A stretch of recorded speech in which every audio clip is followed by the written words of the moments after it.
ओम शांति। 5 मई 2024 आज की अव्यक्त मुरली। आज की अव्यक्त मुरली का विषय है बाप समान बनने का सहज पुरुषार्थ। हमें बाप समान बनना है तो उसके लिए सहज पुरुषार्थ, मेहनत ना करनी पड़े बच्चों को। बाबा इतना सहज पुरुषार्थ हमें बताना चाहते हैं। क्या होगा सहज पुरुषार्थ? आज्ञाकारी बनो, बस और कुछ नहीं करना। आपने बाप का आज्ञाकारी बनना है, बाप की श्रीमत पर चलना है। और ये बाबा ने मुरली चलाई थी 15 नवंबर 1999 को। आज हम इसका मंथन कर रहे हैं। हम मंथन प्रतिदिन प्रातः 6 बजे, सायं 4 बजे करते हैं। आप भी इस मुरली मंथन में जुड़ सकते हैं। जुड़ने के लिए इसी वीडियो के डिस्क्रिप्शन बॉक्स में इसका लिंक दिया हुआ है। आप उस लिंक से जुड़ सकते हैं, साथ में अपना सहयोग दे सकते हैं। यदि इस समय आप नहीं जुड़ सकते, बाद में आप मुरली पढ़ते हैं, तो आप अवश्य पढ़ते वक्त कुछ भी आपको अलग लगता है, कुछ भी स्पष्ट नहीं होता है, या आपके द्वारा कोई अच्छी बात उसमें जोड़ी जा सकती है, वो आप व्हाट्सएप नंबर इसी के नीचे देख रहे हैं, जो लाइन चल रही है उसमें दिया हुआ है, वहां लिखकर भेज सकते हैं, ताकि उसको हम सभी के लिए मुरली में जोड़ सके और सबको उसका लाभ पहुंच सके। ओम शांति। आज बाप दादा अपने होली हंस मंडली को देख रहे। ये जो मंडली है हमारी, उनमें से भी सबको नहीं देख रहे। अव्यक्त मुरली वाले दिन बाबा स्पेशल बन जाते हैं। तो आज वो किन को देख रहे हैं? केवल जो होली हंस मंडली है। होली माना पवित्र, और हंस जो है एक ऐसा पक्षी जो, हाँ जी, उससे ज्ञान से कोई मतलब नहीं। हाँ जी, नीर क्षीर विवेक हंस हंसे बक बके। बोला बगला भी, बक भी श्वेत होता है, हंस श्वेते बक श्वेते। बोला बगला भी श्वेत होता है और हंस भी श्वेत होता है, परंतु नीर क्षीर, नीर और क्षीर दूध, इन दोनों में जो अंतर कर सकता है वो हंस है। बगला ये अंतर नहीं कर सकता। ये पहचान है, मतलब हंस की और बगले में अंतर की। तो नीर और क्षीर विवेक मतलब वो बड़ा अच्छे और बुरे में, सच और झूठ में अंतर कर सकता है। बाबा ने हमें ज्ञान देकर वो परखने की शक्ति दे दी है, जिसके द्वारा हम सच और झूठ को परख लेते हैं। हमें यही पहचान दी है ना बाबा ने, कि सच क्या है और झूठ क्या है। बाबा ने यही हमें आके समझाया। हम देह को अपने आप समझे बैठे थे कि हम देह हैं, बताए तो झूठी काया है, तुम तो आत्मा हो। ये बाबा ने आकर हमें सच और झूठ का अंतर समझाया, ये हमारी विवेक को जगाया, और जिसके आधार से आज हम अपने आप को क्या समझ रहे हैं? ब्रह्मा कुमार ब्राह्मण। तो हमें समझ में आ रहा है कि होली हंस मतलब ऐसे बच्चों को देख रहे हैं जिनको ये सच और झूठ का अंतर समझ में आ गया है। ऐसी मंडली को देख रहे हैं, और हर एक बच्चा होली हंस है, चाहे कोई कम चाहे कोई ज्यादा। जितनी उसमें परखने की शक्ति आई है, सच और झूठ का अंतर करने की शक्ति आई है, परंतु आ तो गई है ना। उसने बाप को पहचान लिया, अपने आप को पहचान लिया, ये भी तो सच और झूठ का अंतर उसको समझ में आ गया।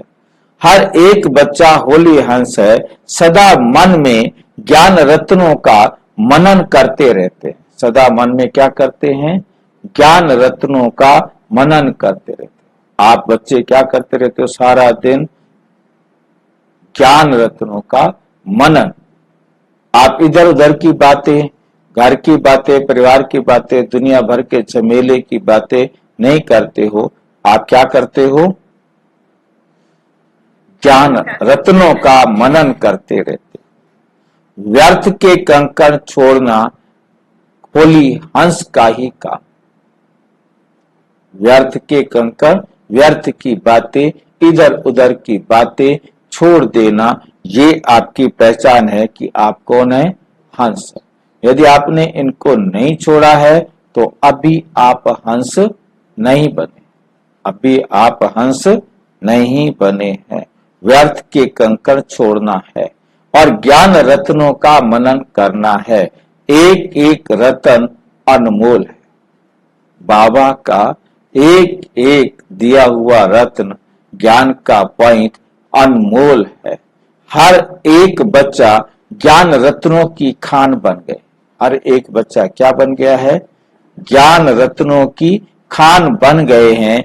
ज्ञान रत्नों के खजाने से सदा भरपूर रहते। ज्ञान रत्नों के खजाने से क्या रहते हैं?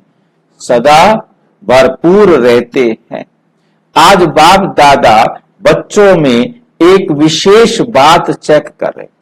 बाप दादा बच्चों में एक विशेष बात क्या कर रहे थे? चेक कर रहे थे। वो क्या थी? हाँ जी, वे क्या थी? अब बाबा चेक कर रहा है। हमारे से पूछता है पता। हाँ जी, हर बार पूछ रहे क्या चेक कर रहा है बाबा। अब वो बता दे वे अपने आप ही, हमारे से पूछता है। बड़ा हमारी नींद भगाने के लिए, हमारा ध्यान अपनी तरफ आकर्षित करने के लिए, हमारे दिमाग को, खिड़की को खोलने के लिए हमसे प्रश्न पूछता है। बताना तो बाबा को है। ज्ञान व योग की सहज धारणा का सहज साधन है बाप और दादा के आज्ञाकारी बन चलना। मतलब बाबा की योग और सहज धारणा, सहज योग और सहज धारणा का सहज साधन, सबसे सहज साधन क्या है? बाप और दादा दोनों की के आज्ञाकारी बन चलना, आज्ञाकारी बन के चलना। बाप रूप में भी आज्ञाकारी, सिर्फ बाप के रूप में नहीं, बाप रूप में भी आज्ञाकारी, शिक्षक के रूप में भी आज्ञाकारी और सतगुरु के रूप में भी आज्ञाकारी। क्योंकि वो सिर्फ हमारा बाप नहीं है, वो तीनों रूप में एक साथ मुरली में हमारे सामने उपस्थित है। बाप के रूप में भी, टीचर के रूप में भी और सतगुरु के रूप में भी। तीनों रूपों में मिल करके हमें क्या देते हैं बाबा? आज्ञा देते हैं। जो भी मुरली है उसमें बाबा हमें तीनों रूप से एक साथ आज्ञा देते हैं।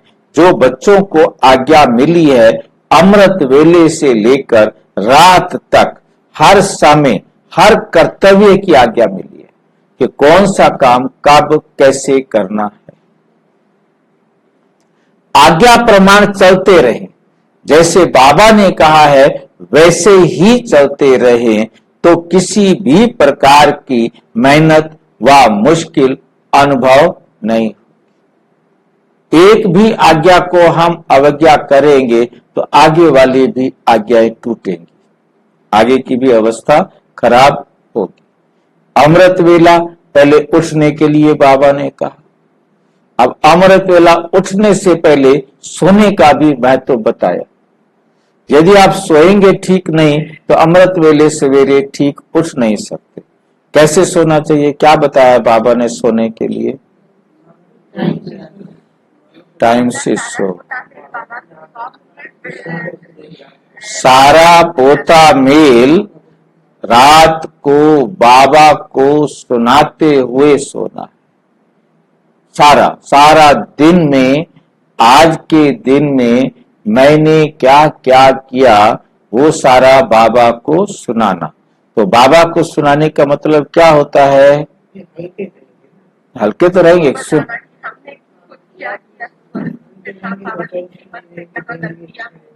नहीं, बाबा को सुनाने का क्या मतलब? हम क्यों सुनाएं बाबा को? सेल्फ रियलाइजेशन करना। बाबा को सुनाने का जरूरत नहीं है, बाबा सुनता नहीं है। हम ज्ञान के आधार पर अब समझ चुके हैं कि बाबा के पास 1 सेकंड भी नहीं है कि हमारी बातें बैठकर सुने। हम उसे रामायण कहानी सुनाएं और वो बैठकर सुने, ये किया ये किया ये किया। बाबा को सुनाने का मतलब है बाबा की श्री मत पर अपने आप को चेक करना, अपने आप को बताना कि क्या तुमने ठीक किया, क्या गलत किया। बाबा को सुनाएंगे तो हमारे को बाबा बताएगा ना, बच्चा आया है, माँ को सुनाता है मैंने ये किया ये किया ये किया, फिर माँ उसे बताती है बेटा देखो ये तो तुमने ठीक किया, तो ये तुमने ठीक नहीं किया। ये माँ का ड्यूटी हो जाती है ना। अब हम बाबा से बात कर रहे हैं, अब बाबा को सुना रहे हैं, बहुत सारे भाई बहनों का यही फोन आता है, बाबा को हम सुनाते हैं, बाबा को जवाब तो देता नहीं है। बाबा को जब सुनाए तो तब जब जवाब देवे, है नहीं? तो ये हमें बहुत अच्छी तरह से समझना है कि बाबा से हमने जवाब की इंतजार नहीं करनी। बाबा ने हमें सारा कुछ बता दिया है। बाबा आज यही बात बता रहे, मैंने तुम्हें सवेरे से लेकर रात तक सारा कुछ बता दिया है, आप उसके अनुसार चल रहे हो या नहीं चल रहे हो वो चेक करो। मैं बार बार अब आप मेरे से बताओगे, मैं फिर आके खड़ा हो जाऊं बेटा तुम्हें ऐसे नहीं करना चाहिए, ये करना चाहिए, तो मैं बता दिया, उसके अनुसार आपने चेक करना है। बाबा को बताने का मतलब यह है कि बाबा की श्रीमत के अनुसार चेक करना। बाबा बताता जाएगा बेटे ये तूने ठीक किया, ये तूने गलत किया, वो आपने खुद करना है, मैंने सारा बताना था बता दिया। तो बाबा को बताना माना, सुनाना माना बाबा की श्रीमत पर चेक करना और अपने आप को बाबा का जवाब दे देना, जवाब की इंतजार नहीं करनी। यदि किसी बात का आपको जवाब समझ में नहीं आ रहा तो बाबा ने उसके लिए भी श्रीमत दी, आप कोई भी मुरली उठाओ, उसको पढ़ो, आपको समझ में आ जाएगा कि मुझे यहाँ क्या और कैसे करना चाहिए था। क्योंकि बाबा रोजाना यही हमें बताते हैं, और जो बात हम प्रश्न मन में लेकर के, बुद्धि में लेकर के हम मुरली को पढ़ते हैं तो उसका जवाब मिलेगा जरूर। यदि प्रश्न बुद्धि में होगा तो उस प्रश्न का जवाब उस मुरली में आपको जरूर मिलेगा। वो डिपेंड करता है कि आपकी कैपेबिलिटी, समझने की शक्ति कितनी है, अटेंशन कितना है मुरली की बातों को सुनने में। तो हमें समझ में आया कि बाबा कहते बच्चे क्या करो, तुम्हें सारा बता दिया, उसी अनुसार तुम चलते चलो। मेहनत व मुश्किल अनुभव नहीं होगी, मेरी श्रीमत पर चलेगी। तो हम बात कर रहे थे कि रात को बाबा को सारा सुनाना है, सारा चेक करना है, कितना ठीक हुआ कितना गलत हुआ। जो गलत हुआ उसके लिए हमने अपने आप को एक कमांड दे देनी है कि इसका फैसला सवेरे करेंगे। इसका फैसला गलत, परंतु समझा नहीं ना। समझाने का मतलब क्या है ना, यही समझना है कि रात को हमने बाबा को सुनाया, हमें राइट और रॉन्ग का पता लग गया, अब इस रॉन्ग का इलाज सवेरे करेंगे। मतलब ये कमांड दे देनी, ये काम क्या कब करेंगे, सवेरे। यदि ये कमांड नहीं दी तो रात को सो नहीं सकेंगे। ये अपने आप को कमांड देनी है, इसका समाधान सवेरे बाबा के साथ करेंगे। क्यों सवेरे कहा, उसके लिए बहुत अच्छी तरह से लॉजिक समझ लेना है कि हम सारा दिन के थके हुए हैं, अब बुद्धि काम प्रॉपर करेगी नहीं, इसलिए शरीर को पूरा रेस्ट देना है, सवेरे इसका इलाज हो जाएगा और आप आराम से सो जाओ। यह है बाबा की गोद में सोना, आराम से सो जाना है। क्योंकि बाबा के साथ बातें करते करते अपने आप को ये कमांड देकर सो जाओ। अमृत वेले आपकी नींद खुलेगी, आपके सामने ये सारी समस्या खड़ी होगी कि ये मेरी बीमारी है, इस बीमारी को मैंने निकालना है। और ये बीमारी का मुझे इलाज करना है, तो सवेरे उठकर बाबा की श्रीमत के अनुसार, बाबा नहीं उतर कर आएगा हमारे सामने खड़ा होने के लिए, बाबा की श्रीमत के अनुसार अपने आप को समझाना है, आज मैंने उन गलतियों पर विशेष अटेंशन रखना है ताकि ये मेरे से कोई गलती ना हो जाए। तो जब आप सवेरे सवेरे आप आज के दिन के लिए उस पर अटेंशन देंगे, तब समझो कि हम बाबा की श्री आज्ञा का पालन कर रहे हैं। तो यह है आज्ञा का पालन करना, क्योंकि हमने अमृत वेले उठना, रात को सोना, कैसे खाना है, कैसे पीना है, हर एक बात के लिए मुरली में हमें डायरेक्शन मिला हुआ है। उसी डायरेक्शन के अनुसार हमने सारा दिन करते जाना है। तो हमें मेहनत नहीं करनी पड़ेगी, मुश्किल नहीं लगेगा। हर समय मनसा, संकल्प, वाणी और कर्म, मनसा माना संकल्प, वाणी और कर्म, तीनों ही प्रकार की आज्ञा स्पष्ट मिली हुई है कि हमने मनसा क्या करना है, वाचा क्या करना है, कर्मणा क्या करना है। सोचने की भी आवश्यकता नहीं, ये भी नहीं सोचना कि बाबा ने तो कहा है करने के लिए, करूं या ना करूं, ऐसा करूं या वैसा करूं, मतलब अपनी मत या पर मत उसके बीच में कहीं लाने की सोचना नहीं है कि ये करें या ना करें, ये राइट है या रॉन्ग है, सोचने की भी मेहनत नहीं कर। बाबा ने कह दिया है वो करना है, बस उसमें ही मेरा कल्याण है। कितना भी घाटा हो जाए बाबा की श्रीमत पर अच्छा है, हिसाब क्या हुआ, बराबर। परमात्मा आज्ञा है ही सदा श्रेष्ठ, क्योंकि परमात्मा की आज्ञा सबसे श्रेष्ठ है, उससे श्रेष्ठ कोई भी आज्ञा हो ही नहीं सकती, उससे श्रेष्ठ कोई भी आज्ञा हो ही नहीं सकती। तो सभी कुमार, आज विशेष बाबा के सामने कौन आए हैं, कुमार जो भी आए हैं, बहुत अच्छा संगठन है। तो हर एक ने बाप का बनते ही, हर एक ने बाप का बनते ही बाप से वायदे किए। अब हम नए आए थे, नया कोई फार्म भरते हैं ना, बैंक का, लोन लेने का, कुछ भी, बस कौन इतनी लंबी चौड़ी शर्तें पड़े, साइन कर देते। ऐसे हमने भी बाबा का बनते, भगवान पढ़ा रहा है, ठीक है, भगवान ने कहा तन मन धन ये जो बातें बताए हमने भी यस ओके कर दिया, हाँ जी हाँ जी हाँ जी। अब हमें पता नहीं था कि बाद में मुसीबत खड़ी हो जाएगी, है नहीं, तो ये मुसीबत डाल दी हमारे सिर पर। उस टाइम कहा तन मन धन, हम रोजाना आरती में कहते थे तन मन धन सब तेरा तेरा तुझको अर्पण क्या लागे। यहां भी बाबा ने कहा तन मन धन दे दो, हमने कहा ले लो, हमें क्या पता रोजाना, हम रोजाना देते थोड़ा थे, कहते थे। तो वही आज बाबा कह रहे। तो जब बाप के बने हैं तो सबसे पहले कौन सा वायदा किया, बाबा तन मन धन जो भी है, धन जो भी है, कुमारों के पास तो धन तो ज्यादा होता नहीं है, फिर भी जो है सब आपका है। अब मालिक बन गया बाबा, अब कहता है तुमने मुझे दे दिया, अब इसको मेरा नहीं कहते ना। नहीं, वैसे वाले को मारा है सारे। अब क्या हमारे जैसे थे, ठीक है भाई, हम सब आपका है, सबने कह दिया सब आपका है, ये वायदा किया है, तन भी मन भी धन भी, एक और बचा हुआ था वो भी ले आया बाबा, संबंध भी,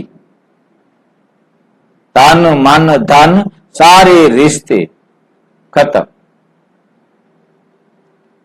आप ही आपका ही सारा तन मन धन सब संबंध आप, मेरा कोई रिश्तेदार नहीं, रिश्ते भी खत्म करवा दिए।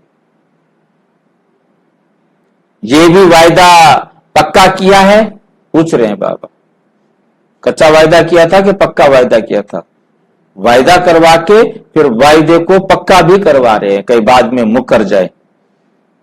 जब तन मन धन संबंध आपका है तो मेरा क्या रहा,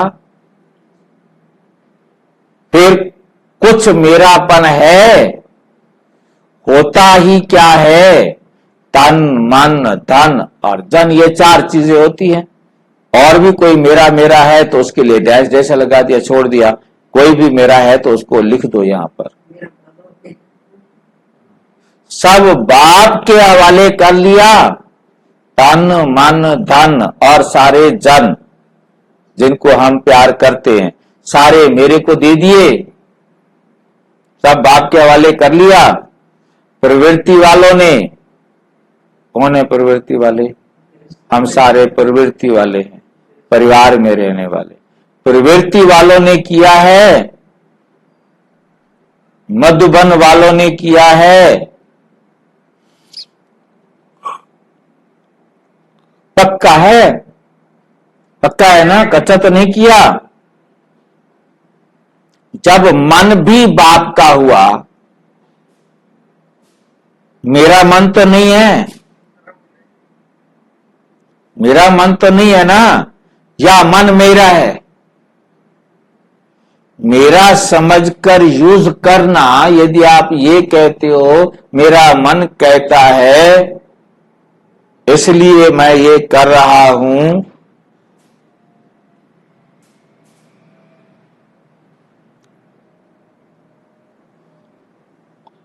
जिलेश सिंह जी क्या पूछना चाहते हैं? हेलो, हाँ जी भाई जी, आ रही है बात? हाँ आ रही है।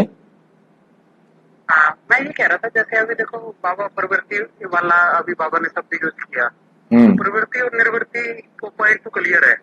अब ये जैसे हम सेंटर पे कई बार ना अर्ध कुमार कुमार, मेरे को मतलब अपने आप में बड़ा वो आता है कि यार ये क्या बात हुई, अर्ध कुमार कुमार की डेफिनेशन आती है, वाणियों में तो नहीं है ना भाई जी इतनी अर्ध कुमार अधर कुमार, अर्ध, ये पहले तो शब्द ठीक करें, ये शब्द है अधर कुमार,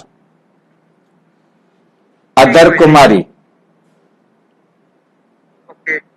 तीन शब्द है, अधर कुमार और अधर कुमारी, ठीक है। ये उनके लिए है, डिफरेंशिएट करता है क्या वाणी में? हाँ बिल्कुल बिल्कुल करते हैं। और ये स्पष्ट किया कि अधर कुमार का मतलब या अधर कुमारी का मतलब है जिन्होंने शादी कर ली, जो गिर गए, फिर वहां से अधर हुए, अलग हुए, फिर से पवित्र बने।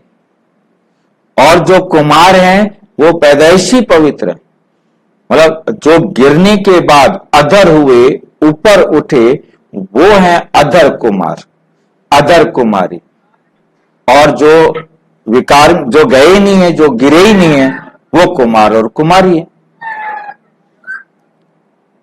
ठीक है। वो भी तो देखो इस शरीर के अंदर तो हो सकता है कि मान लो 20 साल 25 साल 30 साल नहीं गए होंगे, ऐसे आत्मा दूसरे पुराने शरीरों में तो चाहिए बहने बन के हैं, चाहिए कुमार जो, हाँ वो तो ठीक है ना भाई जी, हमने 20 साल बाद शुरू किया हो। वो यही बात बाबा मुरली में स्पष्ट किया, यही अंतर डिफरेंशिएट किया कि जो इस जन्म में ब्रह्मा बाबा को खुद अधर कुमार कहा ना, है नहीं, तो मतलब कोई भी है, मम्मा कुमारी, है नहीं, जो कुमार आए वो कुमार, और जो पतित होकर, क्योंकि बाबा ने इसको और अच्छी तरह से क्लियर किया कि जिसने लड्डू नहीं खाया उसको इच्छा नहीं होगी, परंतु जिसने लड्डू खाया उसके बाद उसको उसकी इच्छा को खत्म किया, वो मेहनत वाला काम है।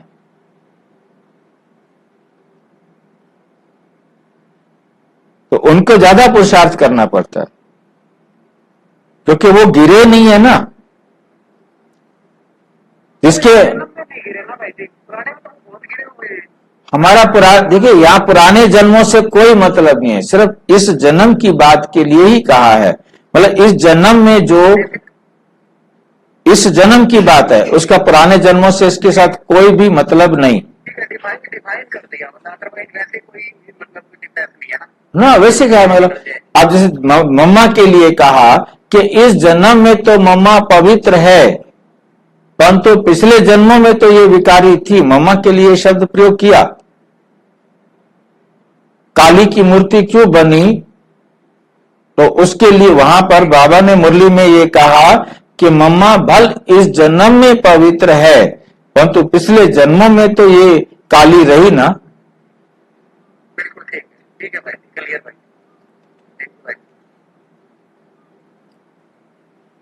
मेरा मन तो नहीं है ना, ये तो नहीं कहोगे कि मेरा मन कह रहा है या मन मेरा है।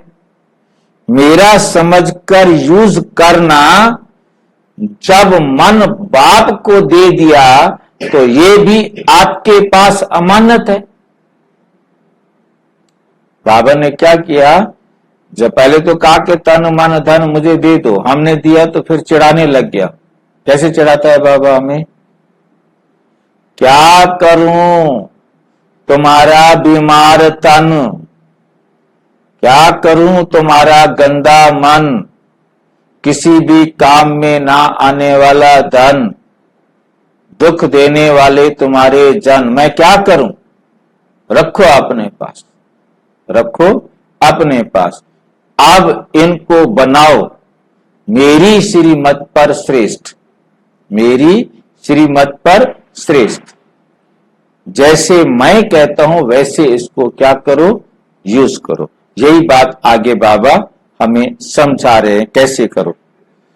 मन बाप को दे दिया तो ये भी आपके पास क्या है, अमानत। अब मैंने आपको दिया है, अब ये मन मेरा है, तुम्हारे पास अमानत है, जिसके द्वारा आप अपना श्रेष्ठ भाग्य लिख सको। ये तन मेरा है, अब तुम इसके किराएदार हो। मालिक को क्या बना दिया, मालिक को किराएदार। कितना चालाकी चलता है बाबा, कहते तुम समझो मैं इसमें किराएदार हूं, ये तन बाबा का है, अब तुम इस किराए के शरीर से अपना श्रेष्ठ भाग्य लिखो।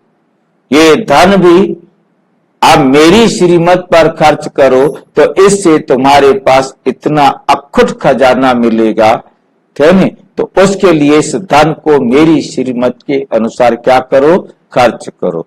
और ये जो जन, जो ये संबंधी तुमने बना रखे, इनके साथ भी संबंध मेरी श्रीमत के अनुसार रखो कि ये सब आत्माएं अब तुम्हारे क्या हैं, भाई हैं। तो क्या होगा, तुम्हारा भाग्य श्रेष्ठ बन जाएगा।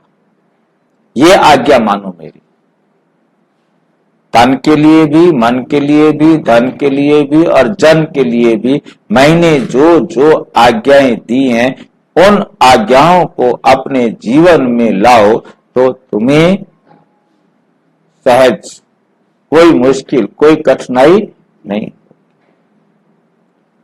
फिर युद्ध किस में है, युद्ध करना पड़ता है तो मुश्किल लगता है ना, फिर युद्ध किस में है। मेरा मन परेशान है।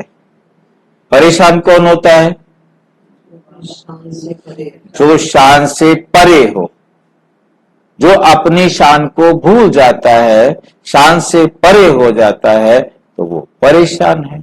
मेरे मन में व्यर्थ संकल्प आते हैं। कौन लेके आ रहा है, किसने दरवाजा खोल रखा है, कौन दरवाजा बंद नहीं कर रहा है, कौन करे दरवाजा बंद, हमने करना। मेरा मन विचलित होता है, मेरा मन विचलित होता है, तो किसने विचलित किया। तो मेरा मन क्यों कहते हो, इसको क्या कहो, बाबा का मन। मैंने मैंने इसको बाबा की श्रीमत पर चलाना है, बाबा की श्रीमत पर चलाना है। तो मेरा मन कहेंगे तो विचलित होगा, मेरा मन नहीं कहेंगे, बाबा का मन है तो बाबा की श्रीमत पर चलाओ। जब मेरा मन, आत्मा यही है क्या, हाँ जी, शान का मतलब मैं आत्मा, किसका मतलब, और जना परेशान का मतलब क्या होता है कि जो शान से परे हो जाता है। हाँ जी, तो शान का मतलब क्या लगाए कि मैं आत्मा, मैं ईश्वरीय संतान हूं भाई। मैं ईश्वरीय संतान हूं। हाँ, क्यों छोटा मोटा समझते हो, मेरे से बड़ा इस दुनिया में कौन होगा। मैं भगवान का बच्चा, एक राजा का बच्चा और मैं भगवान का बच्चा। बस ये नशा चढ़ते ही फिर तो कोई क्या है दुनिया सारी? परेशानी। भाई भगवान का बच्चा भी परेशान हो अच्छा लगेगा? फिर अच्छा रहेगा कौन? फिर वो भगवान का बच्चा कैसे है? ये शान भूल जाते हैं तभी तो हम परेशान होते हैं ना। जब मेरा नहीं है, ये अमानत है, फिर अमानत को मेरा समझकर यूज करना, क्या ये अमानत में ख्यानत नहीं है? माया के दरवाजे हैं, माया के दरवाजे हैं, मैं और मेरा, ये दो दरवाजे हैं। एक है मैं और एक है मेरा। ये दो दरवाजे क्या करो? बंद। मैं और मेरा कैसे गलत हो गया? ये मैं तो तन भी आपका नहीं, फिर देह अभिमान का मैं कहां से आया? ये शरीर बाबा का, अब इसको आप मैं क्यों कह रहे हो?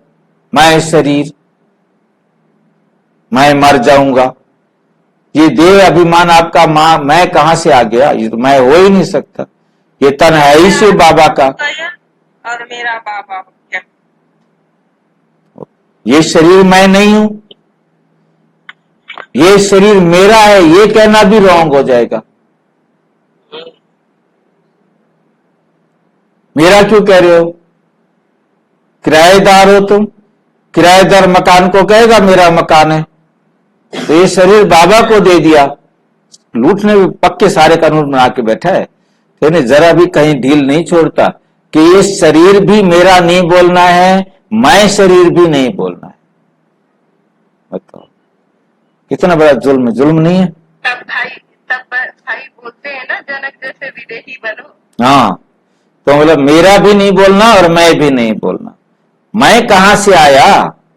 मन भी आपका नहीं, तो मेरा मेरा कहां से आया? तेरा है या मेरा है? बाप का है। बस क्या बोलना है? ये सब क्या है? मन भी बाप का, तन भी बाप का, धन भी बाप का, जन भी बाप का। या सिर्फ कहना है, करना नहीं है। जैसे भक्ति मार्ग में करते कहते थे परंतु करते नहीं थे, ऐसे ही करना नहीं है। कहना बाप का और मानना मेरा। कहना तन मन धन जन बाप का और मानना मेरा है। भाई सिर्फ पहला वायदा याद करो कि ना बॉडी कॉन्शियस की मैं है, ना मेरा बॉडी है। और अपने आप को देह भी नहीं समझना और मेरी देह भी नहीं कहना। खत्म। ये शब्द खत्म। ये हमारी डिक्शनरी में शब्द ही नहीं होते, मैं और।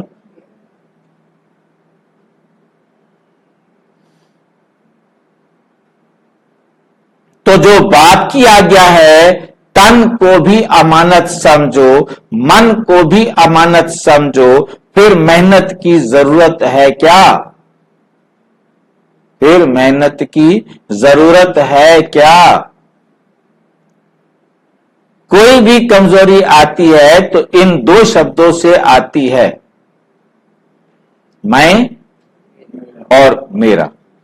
तो ना आपका तन है, ना बॉडी कॉन्शियस का मैं है। मन में जो भी संकल्प चलते हैं, अगर आज्ञाकारी हो तो बाबा की आज्ञा है। पॉजिटिव सोचो, शुभ भावना के संकल्प करो, फालतू संकल्प नहीं करो। ये बाप की आज्ञा है।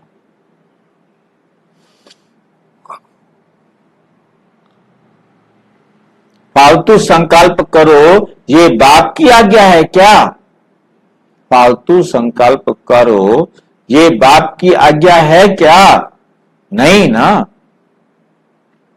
तो जब आपका मन नहीं है फिर भी व्यर्थ संकल्प करते हो, तो बाप की आज्ञा को प्रैक्टिकल में नहीं लाया ना। प्रैक्टिकल में नहीं लाया ना।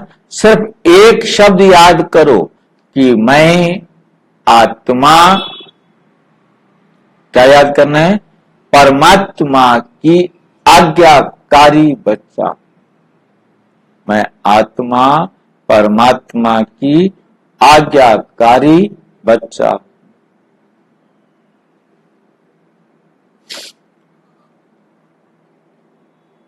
मैं नहीं लाया, आज्ञाकारी बच्चा हूं। बाप की ये आज्ञा है या नहीं वो सोचो बस। जो मैं देखने जा रहा हूं, जो मैं सोचने जा रहा हूं, जो मैं बोलने जा रहा हूं, जो मैं सुनने जा रहा हूं, क्या उनको सुनने, बोलने, देखने, करने की बाबा ने आज्ञा दी है? पहले सोचो, पहले निर्णय करो, पहले फैसला करो। या नहीं, बाप की आज्ञा है या नहीं, वे सोचो।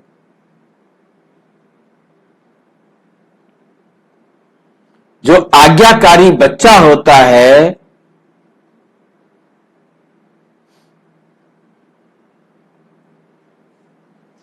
वे सदा बाप को स्वतः ही याद होता है, स्वतः ही प्यारा होता है, स्वतः ही बाप के समीप होता है। तो चेक करो, मैं बाप के समीप, बाप का आज्ञाकारी हूं। बाप के समीप होने का मतलब क्या होता है? हर बात में हाथ समान बनना। जो समान होगा वो समीप होगा। जो बाप समान बनेगा वो बाप के उतना समीप होगा। जितना बाप समान नहीं होगा उतना बाप से दूर।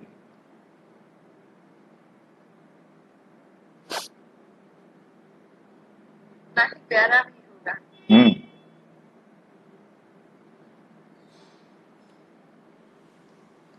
मैं बाप के समीप, बाप का आज्ञाकारी हूं। एक शब्द तो अमृत वेले याद कर सकते हो। एक शब्द उठते क्या कहो? मैं कौन? मैं आज्ञाकारी आत्मा, बाप की आज्ञा मानने वाली आत्मा।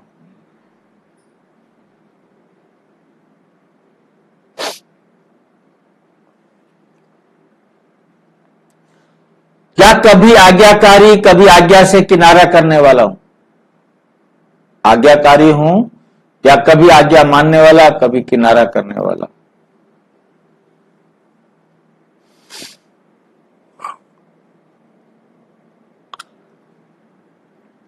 बाप दादा सदा कहते हैं कि किसी भी रूप में अगर एक बाबा का संबंध ही याद रहे, एक दिल से निकले बाबा, तो समीपता का अनुभव करें।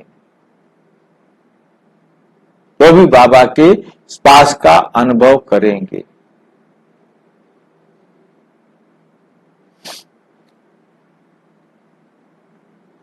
मंत्र माफिक नहीं कहो बाबा बाबा बाबा बाबा बाबा बाबा बाबा। मंत्र माफिक नहीं कहो।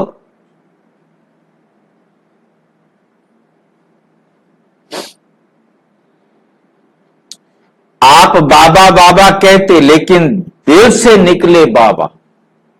हर कर्म के पहले चेक करो कि मन में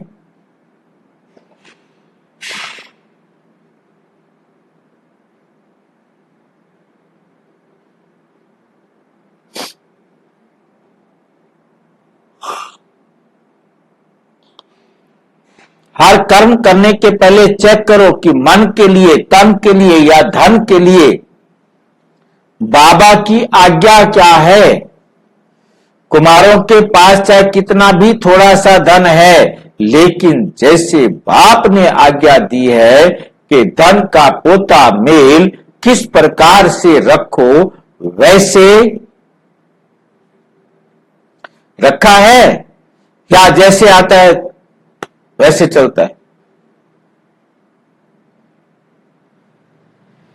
हर एक कुमार को धन का भी पोता मेल रखना आता है, रखना चाहिए।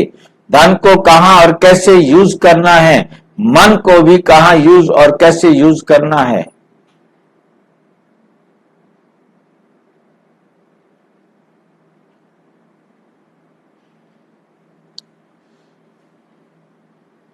मन को भी कहां और कैसे यूज करना है, तन को भी कहां लगाना है, ये सब होता मेल होना चाहिए।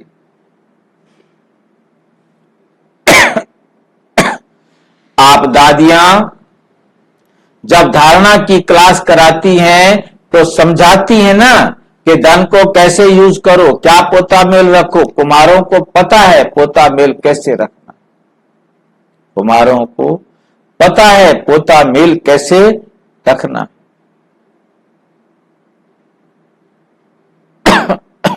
कहां लगाना है ये मालूम है, थोड़े हाथ उठा रहे हैं, नए नए भी हैं, इन्हों को मालूम नहीं। इन्हों को ये जरूर बताना कि क्या क्या करना है।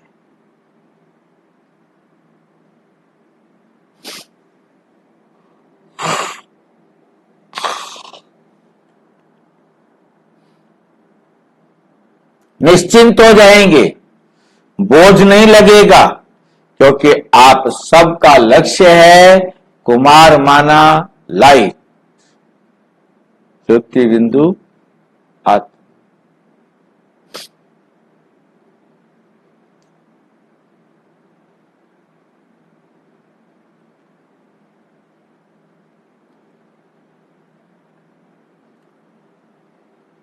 कुमारों का लक्ष्य है ना, हमको नंबर 1 आना है, तो लक्ष्य के साथ लक्षण भी चाहिए।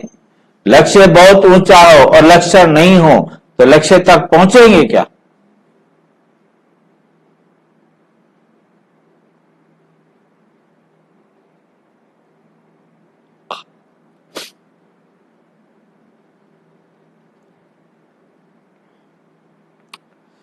और लक्षण नहीं हो तो लक्ष्य तक पहुंचना मुश्किल है। इसलिए जो बाप की आज्ञा है उसको सदा बुद्धि में रख, फिर कार्य में आ। जो बाबा की आज्ञा है उनको निकाल दो।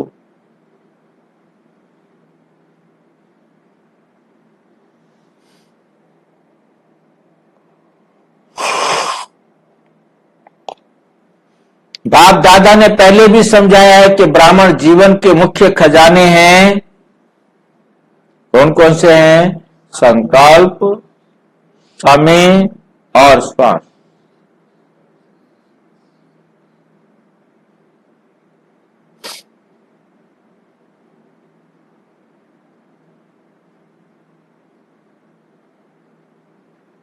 आपके श्वास भी बहुत अमूल्य हैं। एक श्वास भी कॉमन नहीं, वह व्यर्थ में नहीं, कॉमन भी नहीं और व्यर्थ में भी नहीं।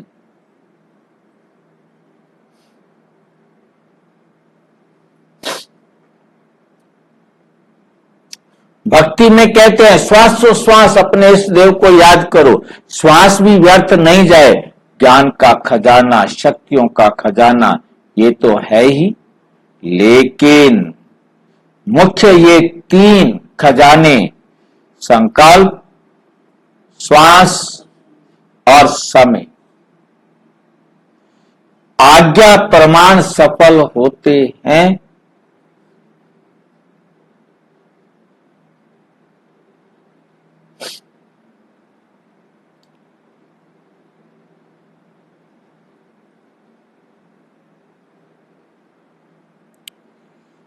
तो क्या करना है हमने? संकल्प, समय, श्वास, आज्ञा प्रमाण सफल होते हैं।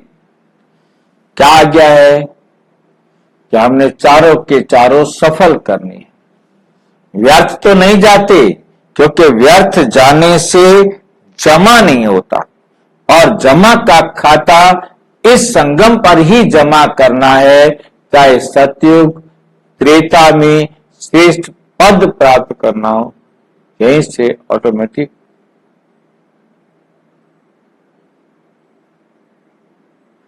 सतयुग त्रेता में श्रेष्ठ पद प्राप्त करना है, चाहे द्वापर कलयुग में पूज्य पद पाना है, लेकिन दोनों का जमा इस संगम पर करना।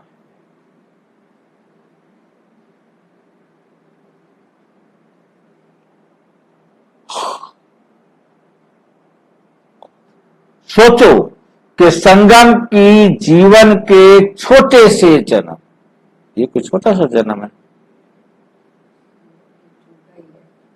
कौन सा जन्म छोटा है? ठीक है, ब्राह्मण जन्म छोटा सा जन्म, और ठीक है,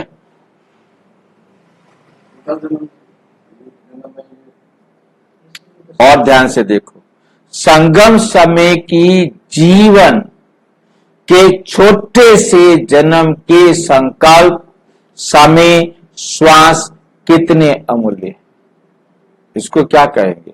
बाबा के बन गए तो जीवन सफल है। संगम का युग तो बाबा के बनेंगे, उनके 2 साल 10 साल इतने साल वो हमारा जीवन।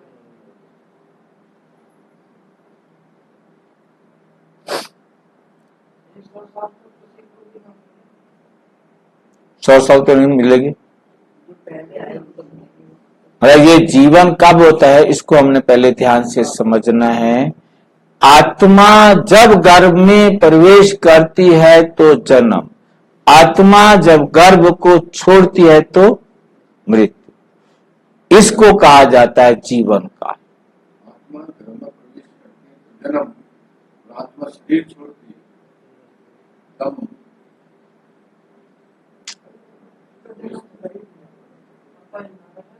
ठीक है, जन्म समझ में आया, जीवन समझ में आया। पहले जब से हम शरीर में प्रवेश किए जब तक शरीर छोड़ते नहीं, उसको जीवन कहा जाता है।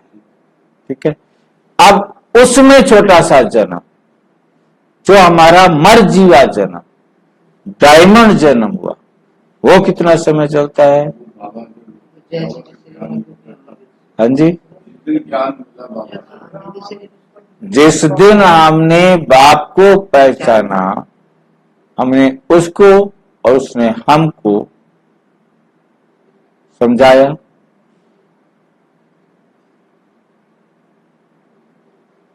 ठीक है, तो ये जीवन है मरजीवा जन्म, वो छोटा सा समय जो हम बाबा की श्रीमत पर अपने आप को श्रेष्ठ।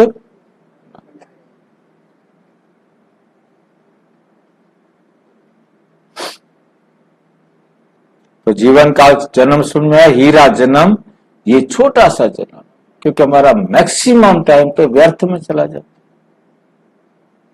थोड़ी देर हमने बाबा को श्रीमत पर चले, फिर गड़बड़ हो गया, फिर बाबा की श्रीमत चले, फिर गड़बड़ हो गया, तो गड़बड़ ज्यादा हो गया, इससे बैंक बहुत परेशान है।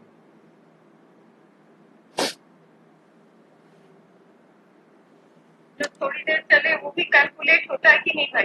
कैलकुलेट होता है, वही कैलकुलेट होता है, बाकी तो कैलकुलेट होगा ही नहीं। फिल्टर लगे हुए हैं, फटाफट सेट होते जाते हैं।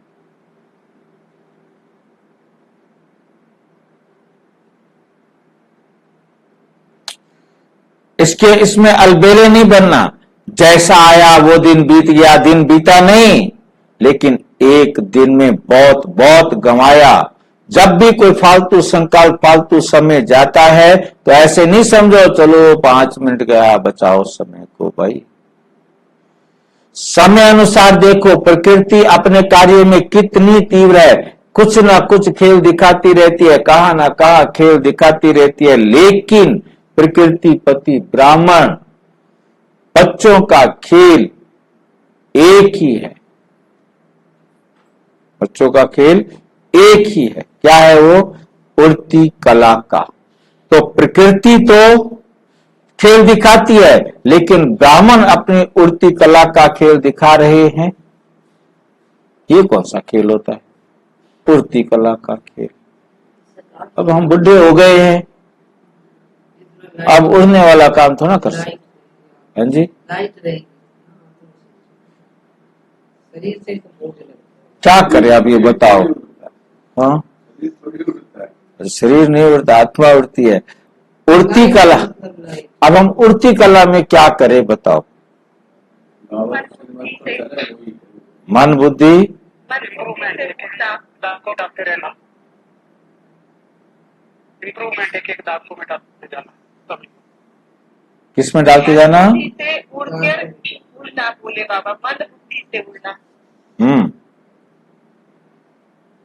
मन बुद्धि से हमें उड़ना है। उसके साथ सूक्ष्म शरीर ले सकते हैं क्या? सूक्ष्म शरीर भी ले सकते हैं। इसको आगे बाबा ने एग्जाम्पल से समझाया है, वहां समझते हैं।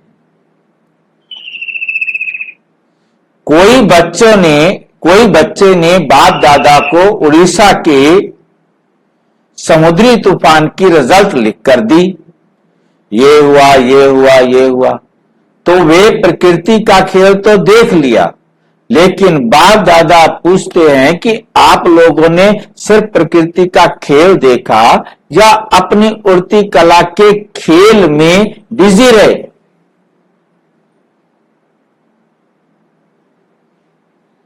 हमारी ना छोटी छोटी नसें पकड़ रहा है बाबा। हम वो खेल देख रहे हैं कि बाढ़ आई, ये मकान टूट गए, वो सड़क टूट गई, वो ये हो गया, वो ये हो गया, वो वहां फंसा हुआ था, वो वहां तूफान में था, तूफान की इतनी तेज हवा थी, ये था वो था।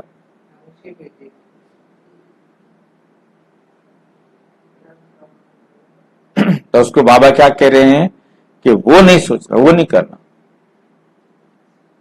सिर्फ देखना नहीं तो उसको मदद भी करना है। हाँ, खाली देखना नहीं, अब आपने उड़ती कला में जाने के लिए अपने आप को उड़ाना है, और उड़ा वो सकता है जो विघ्न विनाशक बने। अपने आप को उनकी मुसीबत में रखकर उसका हल सोचकर उनको साकाश देना था निकलने का। कैसे लेंगे उसकी प्रॉब्लम को?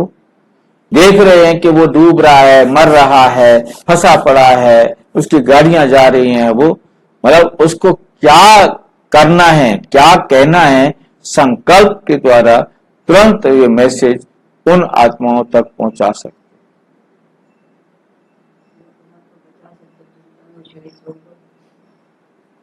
हैं।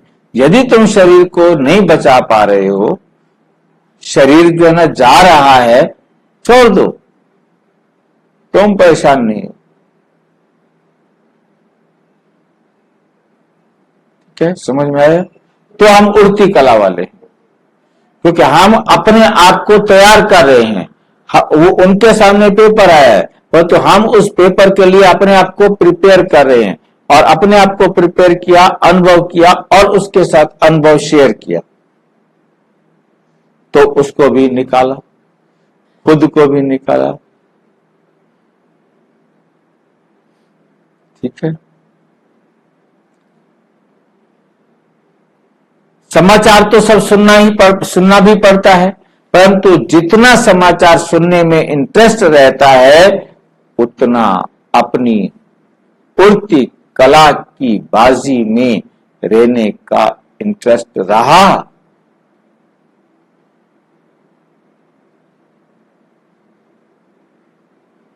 भाई जी, जो उड़ती कला की सेवा करते हैं उसका असर गिरता है कि सामने वाले पे? हाँ जी, जब हम उड़ती कला की सेवा करते हैं समय अनुसार, तो उसका असर गिरता है सामने वाले पे? बिल्कुल, सामने वाले पर गिरे ना गिरे, पहले बाबा कहते तुम्हारा तो अपना कल्याण हुआ ना, उसका कल्याण तो हो जाएगा, उसका कल्याण तो उसने करना है, परंतु आपकी डायरेक्शन तुरंत तो मदद कर सकती है। हमारा तो पॉइंट बढ़ गया, समझो पॉइंट बढ़ गया, पर सामने वाले को तो खुश होना चाहिए, उसको समाधान होना चाहिए, तो हमें भी और डबल पॉइंट बढ़ेंगे ना। वो तो उसकी मेहनत है ना, हमने उसको दे दिया, हमने बॉल उसके फाले में डाल दी। करने का पावर है, कैच करने का पावर है, उसमें कैच करने का पावर है, उसने कैच किया है, रिसीव किया है, अपने आप को चेंज किया है, तो ठीक है। सामने आकर स्कूल सेवा भी कर सकते कोई बच्चे गुप्त योगी भी हैं। ऐसे गुप्त योगी बच्चों को बाप दादा की मदद भी बहुत मिलती है और ऐसे बच्चे स्वयं भी अचल साक्षी रहे और वायुमंडल में भी समय पर सहयोग दिया। जैसे स्थूल सहयोग देने वाले चाहे गवर्नमेंट चाहे आसपास के लोग सहयोग देने के लिए तैयार हो जाते हैं, ऐसे ब्राह्मण आत्माओं ने भी अपना सहयोग, उन आत्माओं को अपना सहयोग दिया। उनको अनुभव सुनाओ, उनमें शक्ति की विधि बताओ, किस शक्ति से आप इसे क्या करेंगे, विजय प्राप्त करेंगे, सफलता प्राप्त करेंगे, सुख देने वाले बनेंगे। ईश्वरीय श्रेष्ठ कार्य, सुख देने का जो ईश्वरीय श्रेष्ठ कार्य है, ये क्या, जैसे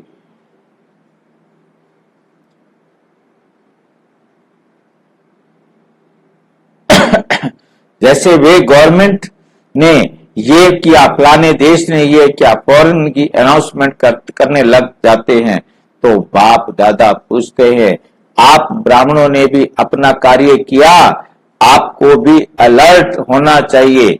स्थूल सहयोग देना ये भी आवश्यक होता है। ऐसे में स्थूल रूप से सेवा दे सकते तो देना है, स्थूल रूप वाली सेवा भी देनी।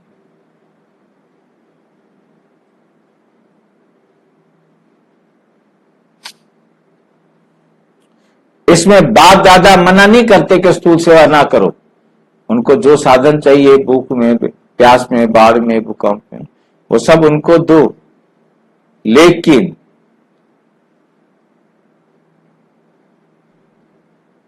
लेकिन भी लगा दिया साथ। जो ब्राह्मण आत्माओं का विशेष कार्य है, जो और कोई सहयोग नहीं दे सकता, ऐसा सहयोग अलर्ट होकर आपने दिया, क्योंकि ये कोई और सहयोग नहीं दे सकता। खाने पीने की चीजें तो दुनिया भर के ले आएंगे, परंतु तुम्हारा सहयोग कौन सा है चाहिए?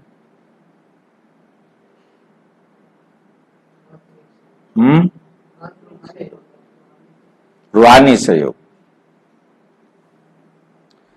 देना है ना, या सिर्फ उन्हों को वस्त्र चाहिए, अनाज चाहिए, ये देना है? लेकिन पहले तो मन में शांति चाहिए, सामना करने की शक्ति चाहिए।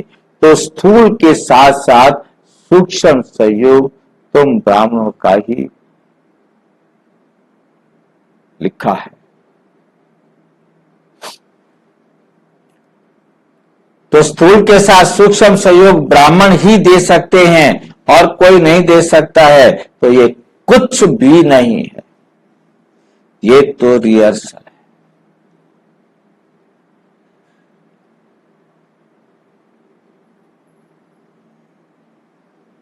आपको भी बाप या समय करा रहा है, तो जो शक्तियां, जो खजाने आपके पास है, उसको समय पर यूज करो। समय पर यूज करना आता है, कुमार क्या करेंगे? शक्तियां जमा है, शांति जमा है, यूज करना आता है, हाथ तो बहुत अच्छा उठाते हैं। सभी के हाथ पर ही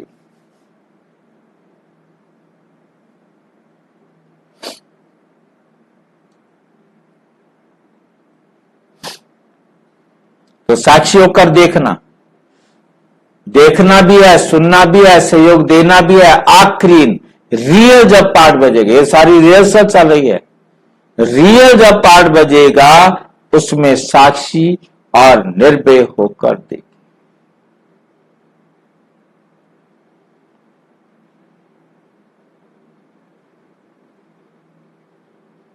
समझ में आई है बात? मतलब लास्ट में निर्भय और साक्षी होकर देखे और पाठ भी बजावे। कौन सा पाठ? दाता के बच्चे दाता बन, आत्माओं को जो चाहिए वो देते रहो, तो मास्टर दाता है ना। स्टॉक जमा करो, जितना स्टॉक अपने पास होगा उतना नहीं होगा।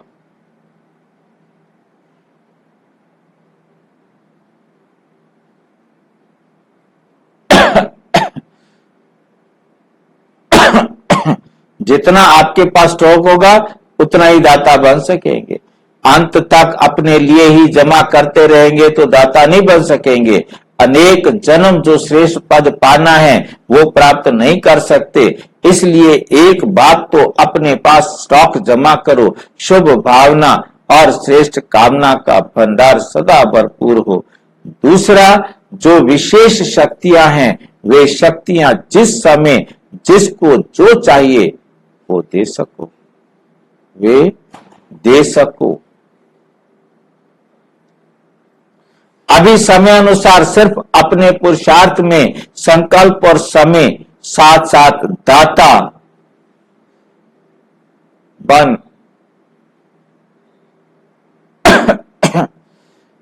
बनकर देते चलो। अपना पुरुषार्थ तो सुनाया, अमृत वेले ही यही सोचो कि मैं आज्ञाकारी बच्चा हूं, हर कर्म के लिए आज्ञा मिली हुई है, उठने की, सोने की, खाने की, कर्म योगी बनने की, हर कदम में कदम।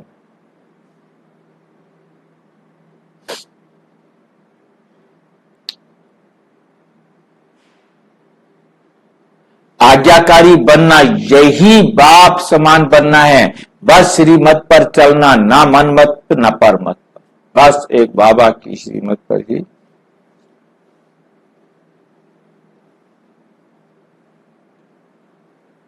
एडिशन नहीं हो। कभी मन मत पर कभी पर मत पर चलेंगे तो मेहनत करनी पड़ेगी, सहज नहीं होगा, क्योंकि मन मत पर मत उड़ने नहीं देगी, भारी कर देती है, उड़ने नहीं देगी। मन मत पर मत बोझ वाली है, बोझ वाली उड़ने नहीं देगी। श्री मत डबल लाइट बनाती है। श्री मत पर चलना अर्थात सहज बाप समान बनना।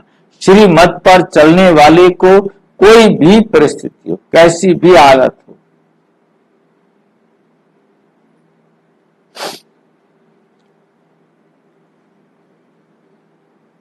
श्रीमत पर चलने वाले को कोई भी परिस्थिति नीचे नहीं ला सकती।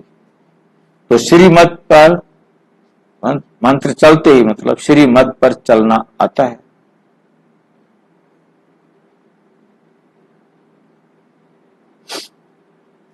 श्रीमत पर चलना आता है, पूछ रहे हैं बाबा। अच्छा, तो कुमार भी क्या करेंगे? निमंत्रण मिला, स्पेशल खातरी हुई, देखो कितने लाडले हो गए हो, तो अभी आगे क्या करेंगे? रिस्पॉन्ड देंगे या वहां बैठे रहेंगे? वहां गए तो वहां के हो गए।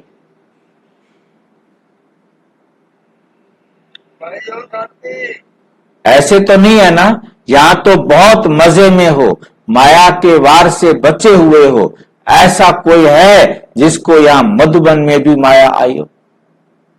मधुबन में रहते हुए माया आई हो, मैं भी माया आई हो?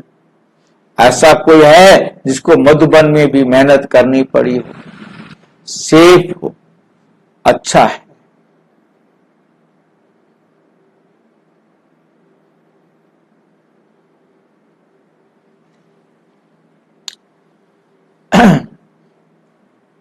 लेकिन तब जाएगा, गवर्नमेंट के लिए कह रहे समय आएगा जब गवर्नमेंट यूथ गवर्नमेंट को भी अटेंशन देती है और उसका सर साकार में अव्यक्त जाएगा। लेकिन तब जाएगा जब आप विघ्न विनाशक, ब्रह्मा बाबा अव्यक्त होकर श्रेष्ठ पद को तभी प्राप्त करेगा जब विघ्न विनाशक बना।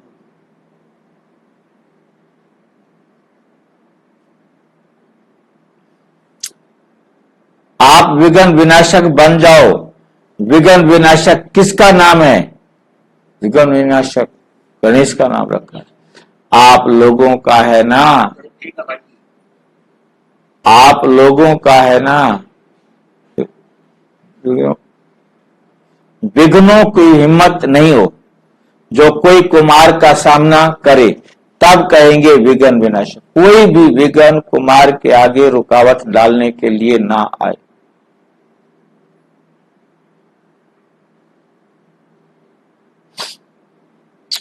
विघ्न का हार भले हो, विघ्न हार भले जाए, लेकिन वार नहीं करे हमारे।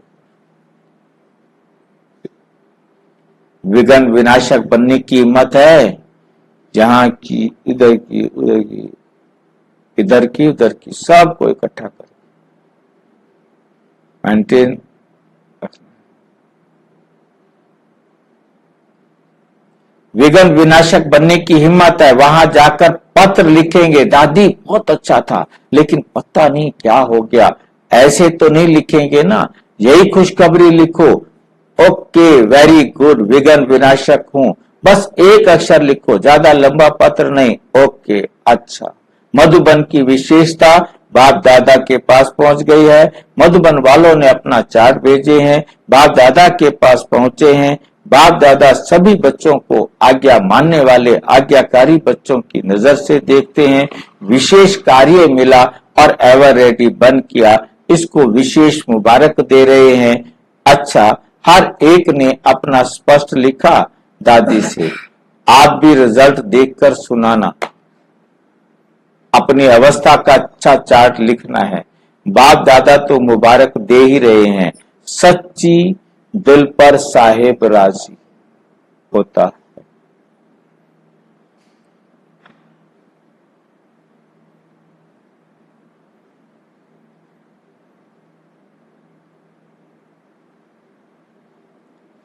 अच्छा, समान रहने वाले बच्चों को बहुत बहुत याद, प्यार और नमस्ते, जो बाप समान बनते। कुमार को भी विशेष अथक और एवर रेडी, सदा उड़ती कला में उड़ने वाले को बाप दादा का विशेष याद, प्यार, और बच्चों की भी बाप दादा को गुड मॉर्निंग, नमस्ते नमस्ते। बाप दादा ने डायमंड हॉल में बैठे हुए सभी भाई बहनों को दृष्टि देने के लिए हॉल का चक्कर लगाया। ये पहली बार था कि ब्रह्मा बाबा ने, दादी और दादियां स्टेज से उतर कर नीचे रास्ता बनाया गया था, तो बीच में से चल के ऐसे घूम कर गए, ऐसे आए, फिर ऐसे गए, फिर ऐसे आए, और सारे हॉल के बच्चों को वहीं बैठे रहेंगे, बाबा वहां जाकर दृष्टि दी।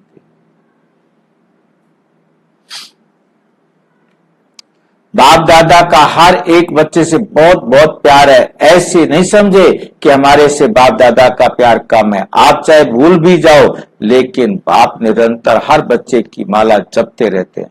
भगत बच्चों को खुश करे, मैं तुम्हारी माला जपता रहता हूं।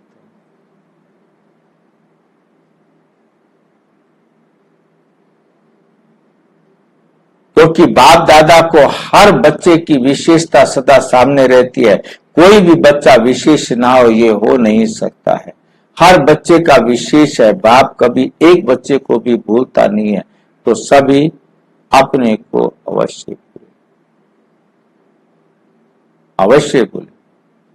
बाप कभी एक बच्चे को भी भूलता नहीं है, तो सभी अपने को विशेष आत्मा और विशेष कार्य के लिए निमित्त समझते हो। ऐसे समझ के आगे बढ़ते चलो।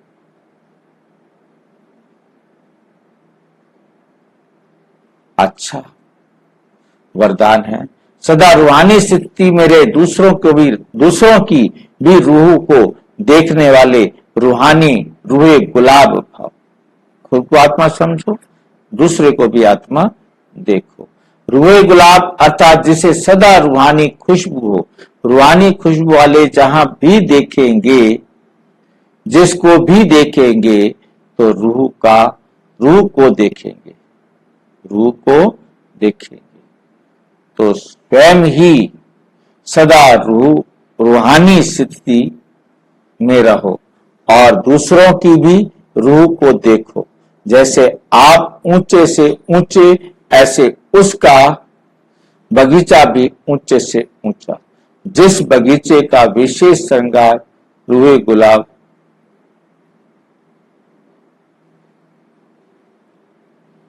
क्या करते हैं बाबा? रूहे गुलाब, रूहानी खुशबू अनेक आत्माओं को कल्याण करने वाली है। रूहे गुलाब की जो रूहानी खुशबू है, वो सब आत्माओं का कल्याण करने वाली। स्लोगन है, मर्यादा तोड़कर किसी को सुख दिया तो वो भी दुख के खाते में।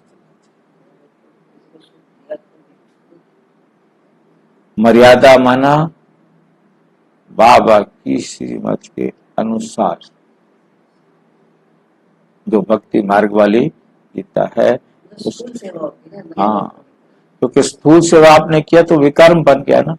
आपने किसी को सुख भी दिया परंतु वो तो बनना तो विकर्म, दुख दिया तो भी विकर्म, सुख दिया तो भी विकर्म का फल तो विकर्म ही मिलेगा।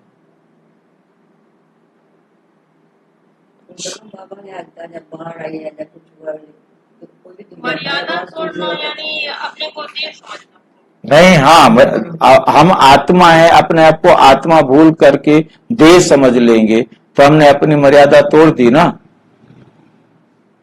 समझ के मतलब कर्म करेंगे तो दुख का खाता जन्म। हाँ बिल्कुल। अच्छा, ओम शांति। और विस्तार से जानने के लिए प्रजापिता ब्रह्मा कुमारी ईश्वरीय विश्वविद्यालय के किसी भी सेवा केंद्र पर संपर्क करें।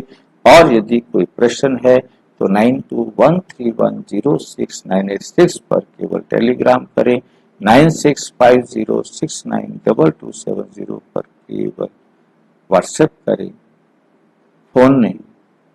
ओम। बाबा बोले आज आप